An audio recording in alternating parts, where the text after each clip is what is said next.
All right, 23RO2357, Richard Stebbins, Jr. v. Joe Early. Step forward, raise your right hand. You solemnly swear or affirm any statement you're about to make will be the truth, whole truth, nothing but the truth, so help you God. I do. All right, sir. Good morning. This is 23RO2357. It's a harassment prevention order. I'm going to take a look at the affidavit, then I may have some additional questions for you.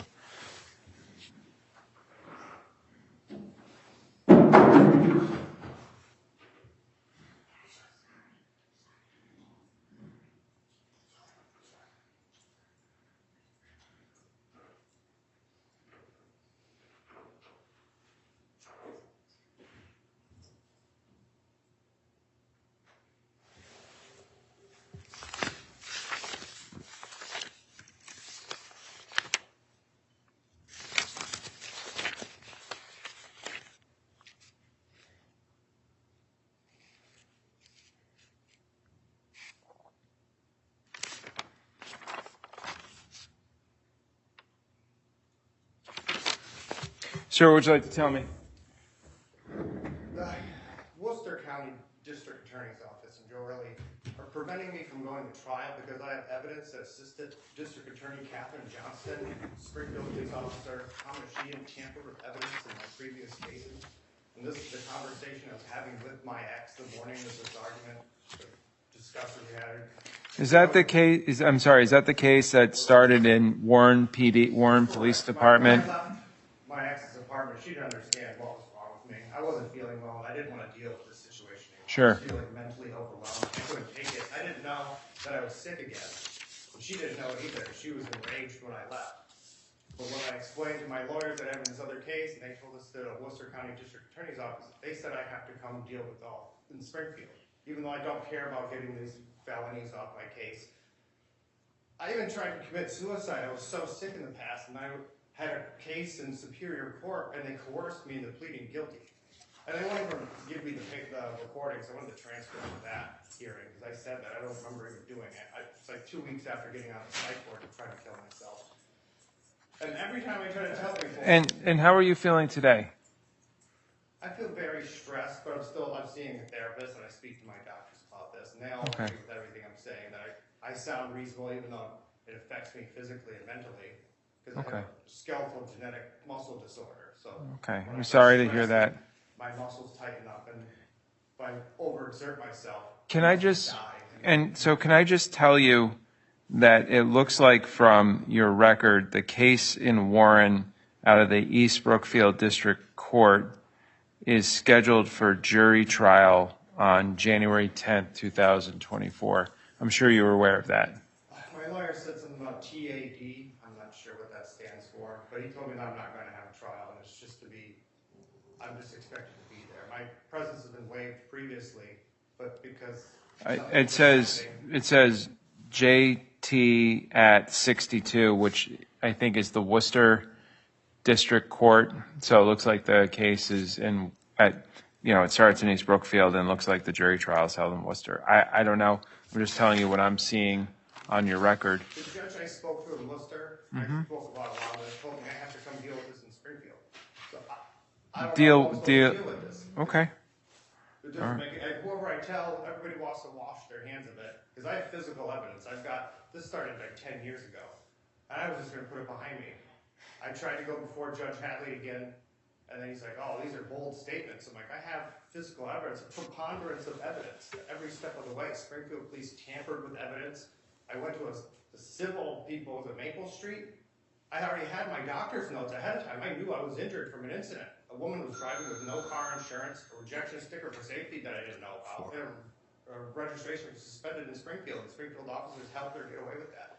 I came to court. Judge Mulpey. Assistant District Attorney Catherine Johnson created a fake receipt after my trial.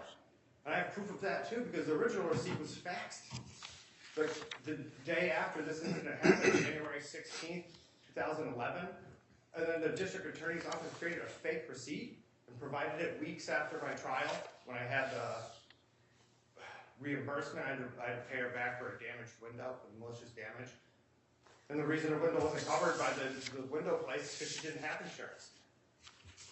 And you'll see too, I tried to get a harassment order against her. I thought she was driving by my house all the time. Turns out she lived like 5 houses away. And she was driving with no license the entire time. And when I called police, she was able to get a harassment order against me. They're like, oh, you gotta catch, the police have to catch her in the act of driving without insurance and driving without a license. So you can't call and report people. Like even when it has rejection sticker for safety, like this doesn't make any sense. Like this is totally illegal. These people are just above the law.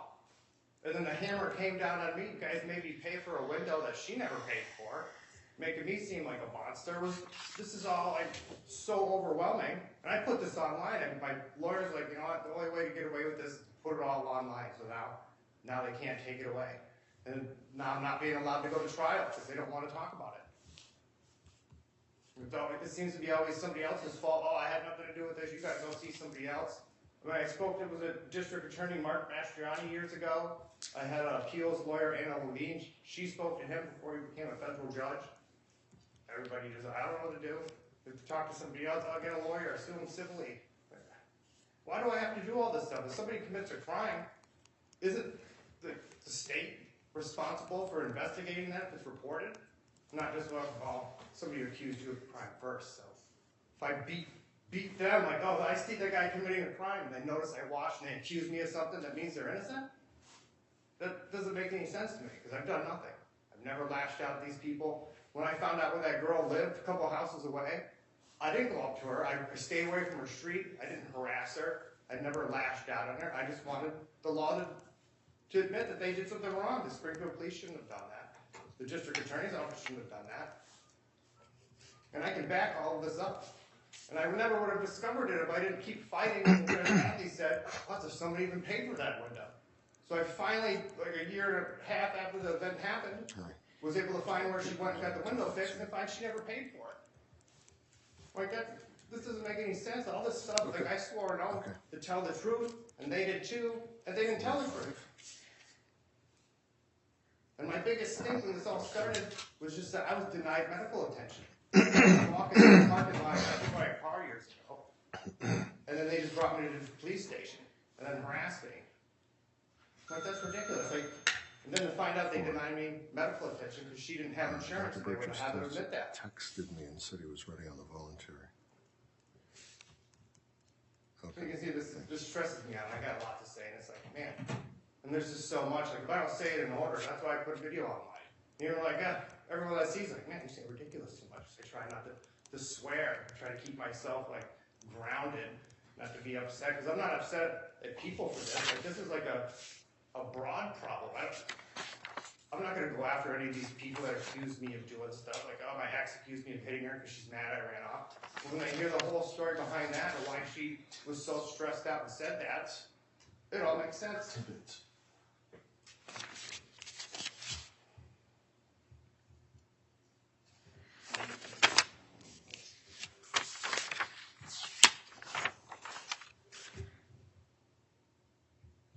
Is there anything else that you'd like to tell me?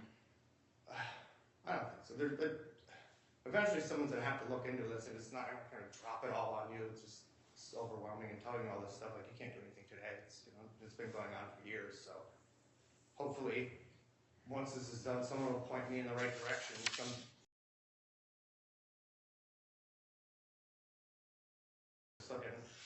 You can't just have a problem and ignore it forever, because something serious is going on here. And any other cases that these people are involved in deserve to be double checked now. And I came here and I complained years ago. I thought it was John Gay, I believe it was. This is not like my first rodeo. My lawyer told me now, no, you need to come back. You need to stand up because this is happening to other people. Like I have to stand up not just for myself, for other citizens. For anyone that this happens to, this is ridiculous. I was supposed to have my trial in Worcester with this John Early. I wanted it 2 years ago. And then I let my ex live next door to my father. He lived in a duplex. And she lived there forever after that. And then he died of cancer, and he was one of my witnesses. And I still don't have a statement from him. They refused to get a statement from him all that time about stuff that happened next door. And they just keep putting it off and putting it off. I want my trial. I deserve a trial.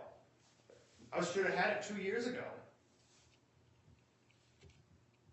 But nobody wants to answer. Hopefully someone will answer to you. hoping that they can't just ignore this moving forward.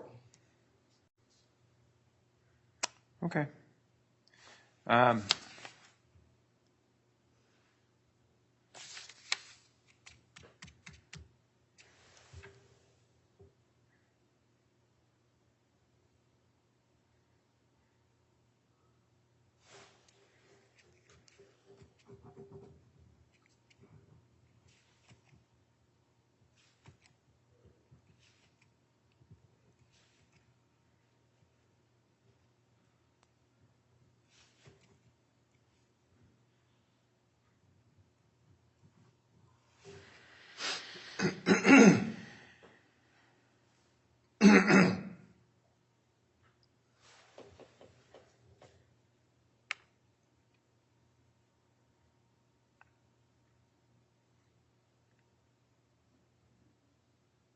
Who's the lawyer who's representing you in your case out in Worcester?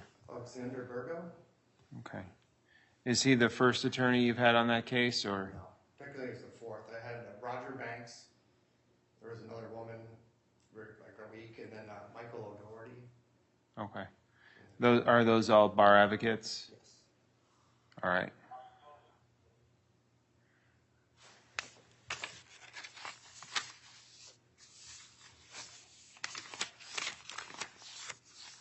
Is there anything else you want to tell the court? Not right now. If anybody starts asking questions, I have paperwork online. I have stacks of things in order. So years ago I was mentally a mess, so things weren't exactly in order. But now everything is. And so you're in treatment, and you have your I've been in treatment therapist. for years. I didn't know what was wrong with me, but now I'm diagnosed with my issues. Before Okay. it was just invisible. Nobody knew that I actually had an issue. And so you're properly getting medication and all of that stuff. Correct. All right, good. Okay.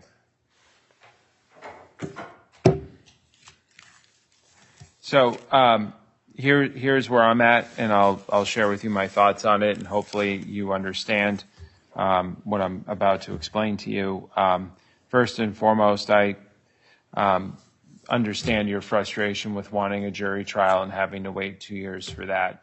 I'm pretty sure you're not necessarily interested in any explanations as to why, and I'm sure lawyers have already told you about COVID and the fact that probably not until the spring of 21 were we even really doing jury trials because of COVID, and even that was on a really, really truncated, slow basis. But that having been said, this is not, what you are talking about does not meet criteria for a harassment prevention order.